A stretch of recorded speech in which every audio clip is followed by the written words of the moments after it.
Nice to meet you. We're here to talk about, I wanted to talk about legislative priorities. Obviously, you are, the session is now 1 day old. And then just get your assessment of your district that you've been running since June. But let's talk about the legislature first of all. I mean, what do you need to see? What do you want to see coming out of Carson City over the next 4 months? Yeah, no, well, today, well, I think it's half a day. They went home early yesterday because right. of the snow and started a little bit early, late this morning. So no, I have obviously some of our top priorities. My number one priority as a school system is addressing the funding formula. When you really look at where we are today, implementing and working on a funding formula that was really created in 1967.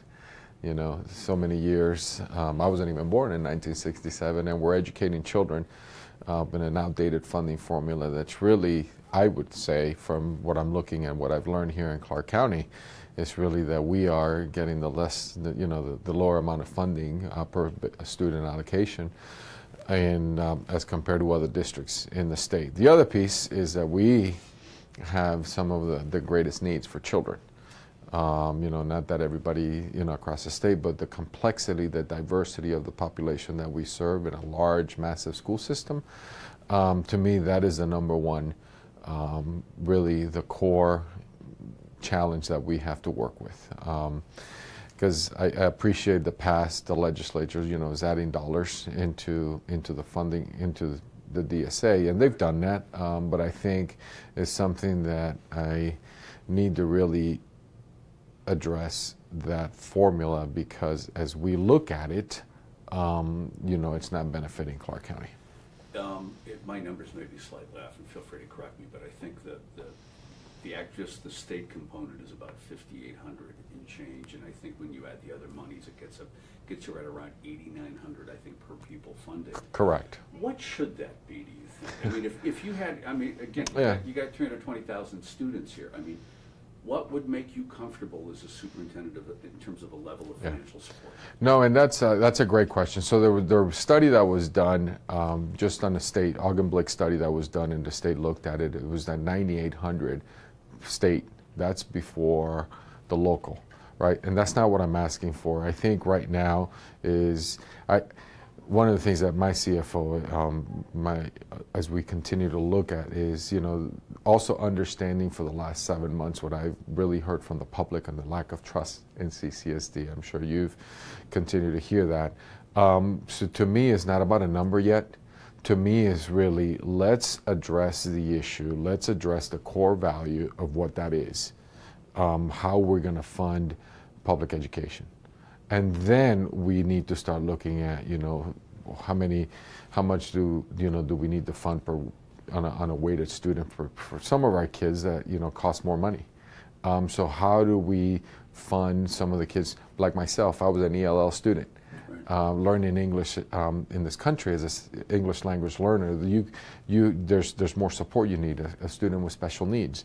Those are the kids that equitably need to be funded appropriately. So let's address that issue before I give you a number. The study has said 9,800 state. That's about $500 million from what I, when you look at it. To me, let's address it. Let's look at what we need to do, which is one of my priorities moving forward in this legislative session, but also the rest of the school year. Internally, let's clean up our house. Let's clean up the money that we get. Let's address it. Let's make sure that it follows the children, make sure that it goes to where the needs are in the school, and be better stewards of the taxpayer money. And then we can then continue this conversation with the governor's office and the legislature about how much money we really need. Well, you're going to hear it a lot through the legislature. There are critics out there going, look, either CCSD is bloated, or you waste money, or the money isn't being spent properly. Now, granted, you're seeing it now for since June. Do you think that's a fair assessment of CCSD? That either you're top heavy or you waste money? What would you say to critics that say you don't need more money? So here's two things. One of the things that I've done, I heard that coming in, right? So one of the things that I immediately, I brought in the Council of Great City Schools. We're a member of the council, an association of 74 large urban districts across the country. They came in and did an analysis of my operations, of my corporation, transportation, food service, procurement, construction, facilities, really looking at that operational side. And I just reported to the board, you know, there's some opportunities for improvement there, which we're now taking into my strategic plan. So what I will say to the critics is that we're going to look at some efficiencies to drive the dollars into the classroom. That's going to be part of what I'm going to do is this next 6 months to a year, start putting this plan in place. The other thing is when you look at central office as an organization, as big as we are not with that perception. When you look at it, compare us to a Miami, which is the 4th largest district. When you look at LA, we are not at the same level of executives at the top. So it's not a fair comparison. Now, can we do better? Absolutely. And that's what I'm committing to make sure that we do. Does more money necessarily mean better outcomes? Well, it all depends. I mean, more money if it's used appropriately. That's the piece. And are we getting a return on investment in the resources that we're implementing in our schools? So, because you can add more money and still do the same thing, that doesn't work, right? That's a waste. So one of the things that we have started doing is really analyzing as well what's working and what's not working. What's not working, we're going to stop and reallocate our resources. One of the things that, you know, when I looked at it, I came in December, I reorganized the district. And I had, you know, close to about $1.5 million in savings. We're going to use some of that money to then put back into schools and to support our principals and our teachers with data and creating a KA system of assessment. So it's just reallocating resources and stop doing what's not working and do what's going to work and get us the results that we need. One of the major initiatives from the previous legislature or the one before, I can't remember, I think it was 2015, was breaking up CCSD. Yeah. Was that, you can't stop that, but is that working from where you sit? So I'll tell you, I come from a place when I was in Orlando, we had a decentralized school system. That we had. When I mean the money followed the schools, the money, you know, we allocated resources to the schools. Principals had the ability to spend the money, hire whoever they needed, right? So it was a very similar system. I think, is it working? We could always improve. I think there's a lot of training of our principals, there's a lot of training of our communities to how to really spend that money, that you get the 85% of your funds into the schools. So, you know, it's a work in progress. What kind of support, I watched your State of the District closely in a couple things. Just your assessment of the support you're going to get from Steve Sisolak in the legislature. Do you have a feeling for that right now? I have a great relationship with the governor. You know, I really appreciate that education is his top priority. So I'm excited about that, and I think, you know, as we have been working together and communicating, I want to make sure that his agenda is my agenda and my agenda is his agenda, you know, and really continue that conversation that makes CCSD, I think, the fastest improving district in 5 years. You said if you fix Clark, you fix the state. What did you mean by that? So, great question. I'm glad you asked. I think when you make up 70% of the school system, your students here are in the state, you know, and I did an analysis because it's not about taking the money from all the other school system. It was not about that. It was really about I have ambitious goals. You know, as I release, I'll be releasing my strategic plan at the end of the month, February 28th. That's our target date. I have ambitious goals that we're not going to have any 1- or 2-star schools, that we're going to increase graduation rate, that we're going to send kids to college and career. We are going to increase the college going rate, but also kids graduating and increasing 100% of our minority children, improving in college credits while in high school. Very ambitious, because I think our kids can do that work. So when all that happens, and you do an analysis and all my goals, and nobody else across the state, given that we're 70%, the entire state outcomes will improve. That's what I meant. What, I've been here for a long time, going in 20 years in Las Vegas, and I've met countless teachers from CCSD, and they're all dedicated. I've never met a bad CCSD teacher, but one thing I keep hearing, and I've heard throughout the years, is that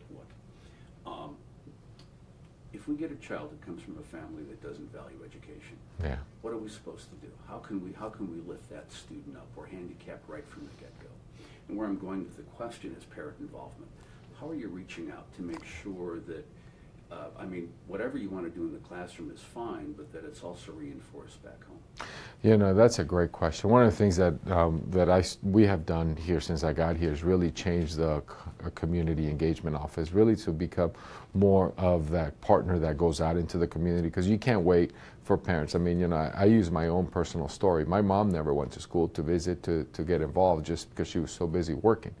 So I expect that we go out into the community. You know, we're right now working with the Nevada Resource Association to really start going into the casinos, going into the workspace where the employees, their employees, our parents are working, and then teach them how do you then get on the computer so you can look at their report cards. They care.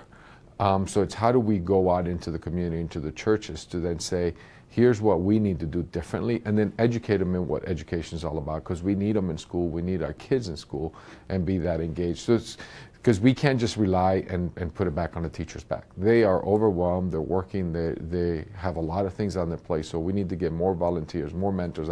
In my strategic plan, I have a call out for 1,000 mentors, because that's one of my goals, is to get more adults on campuses to help us. I know one of the things in the governor's state of the state is increasing the amount of funding, or the extra money that a teacher would get for supplies, and one of the feedback I got from that was, why are teachers even spending money on supplies? Yeah. Why do we even have to have a teacher spend money on supplies? Is there anything you can do, or is there any, just from where you sit, I don't know what happened in Orlando, or how you worked it at Orange County, but here teachers spend out of their pocket. They do. How do you fix that? They do, and I think that gets into the entire funding issue. Yeah. You know, principals haven't purchased textbooks, instructional materials, because they're trying to keep teachers to keep class size low. So there has to be an investment from the state on instructional materials. So our teachers don't have to go out. Now, teachers are phenomenal, and they're always, you know, go out and get extra things for the classroom. But it's really, we should be able to do that as a school system and as a state. And that's one of the things that we need to then do a better job of how we fund public education. I don't want to take up too much of your time, because we've got a couple people. You jumped into the job in June. So what's your assessment of this district? You're running the 5th biggest one. Is it broken? Is it trying to find its footing? Is it just, you know, graduation rates improved a lot under Pat Skorkowski and the previous board. But what do you think you've got here? I mean, how broken or how good is CCSD? So I'll say this. I mean, I think there's been some great things that are happening. I mean, and now it's just accelerated, right? And but we have to put systems in place to really, and I say in the operations and some of the business side of the house, to then drive instruction. There's got to be that accountability of the adults. And I think, you know, when you really look at the gains that have taken place here, it's how do we accelerate and put that strategic plan so the schools know that everybody is aligned to the same goals. I'll tell you, this community, there's no other community that I've been involved that cares about education. That's what excites me. That's what I get up every morning and really excited about my job, because the community cares. They're invested in our kids. So to me, is we're going to have a plan, and we're going to execute to that plan and stay the course. Let's not do too many things, and then once we get better at a couple things, then we look at it. But it's the acceleration, accountability, and providing the support at the school level. I think there's a lot of opportunity and potential. And what I said at the state of the school, I said, you know what, there were some problems. I own them, and we're going to fix them. You know, and I can't do it alone. I need everybody in this community to help me. Real quick, just fixing systems. What do you mean by that? In terms of what, if you're looking right now, just what needs tweaking? Yeah, no, when you look at that, everybody's aligned to the same goals, right? Right now, we have 360 schools, and they're surviving, and that's what I heard from principals. Superintendent, we are all our own goals. We need to, how are we going to all fix graduation? What are we going to do that's working? And then put that support system in place to help our school principals and our teachers. Last I checked, and again, correct me, graduation rate was what, about high 70s? 85.22. 85.22. What do you want I tell you, when 100%, I'm sure, but what do you think realistic? So in 5 years, it's come out in my strategic plan is that we'll be over 90%. And when I say that, it's not just graduating into a job out in the community. I want my kids to graduate ready for the workforce and ready for college without remediation. You bring up a good point. That is a huge problem with INSHE in terms of remediation. They're getting students who you can't do it. How do you fix that? I mean, and how are you working with higher ed here to fix that? Oh, that's a great question, because we just 2 weeks ago we together signed an MOU with INSHE, and our MOU is really on 3 pillars. Remediation. So we do the remediation in our high schools. So their senior year, we'll assess, working to assess what the needs are. So then we do that, working with their professors and our high school teachers, and then addressing the remediation. So now we know what the deficiencies are. So when they graduate, they're ready to go right into a college credit course without remediation. That's number one. The second pillar is really around dual credit. So then we increase the dual credit opportunities for our kids. What is a dual enrollment? So our kids graduate from high school with a 2 AA degree. That's number 2. And number 3 is really around workforce. We have 15,000 unfilled construction jobs here. Last week we put together, I brought in all the labor unions to meet with us. What are the barriers for our kids? Workforce Connection and CCSD together. We had 872, Local 88. We had some of the other laborers here with us and saying, so when my kids graduate, they go right into an apprenticeship. To me, that is what's going to then get us into being really a system where our children graduate and have endless opportunities. I mean, for one more question, sorry. I mean, you've got pockets of incredible excellence. We do. You've got pockets of real problems. I live right down the street from Twitchell and Vanderburg, like 2 incredible great schools. But then we work right across the street from J.D. Smith Middle School, which is a school that needs a lot of help. How do you help a J.D. Smith at the end of the day? Is it funding? Is it again getting everybody on the same page? So I think I tell you, that's a great question, because we made a decision a week ago in really looking at our federal dollars, Title I money that comes from the federal government according to our free and reduced lunch rate population. What we were doing in the past is really allocating it all the way down to like 40%. So it dilutes the resources, right? So then what I did, looking at all our numbers, what we did is we moved it up from 40% to 60%. So that means now we allocated more resources, right? Last year we allocated 64 million. This year we're allocating 67 million out to schools. But now what we're doing is we're going from 60% and above. Schools that serve students at 60% and above, that means they're going to get more resources, more opportunities, where you have schools that have been historically underfunded and underserved are going to have now more opportunity for more resources, for extra support, because as you said, there's different communities, and I think that is going to really be what I believe is one of the strategies that'll help us address some of the issues. You're right, we have pockets of excellence. I mean, we have the best magnet schools in the country. Now what we need is a system of excellence. Thank you, Dr. Jara. Thank you so much.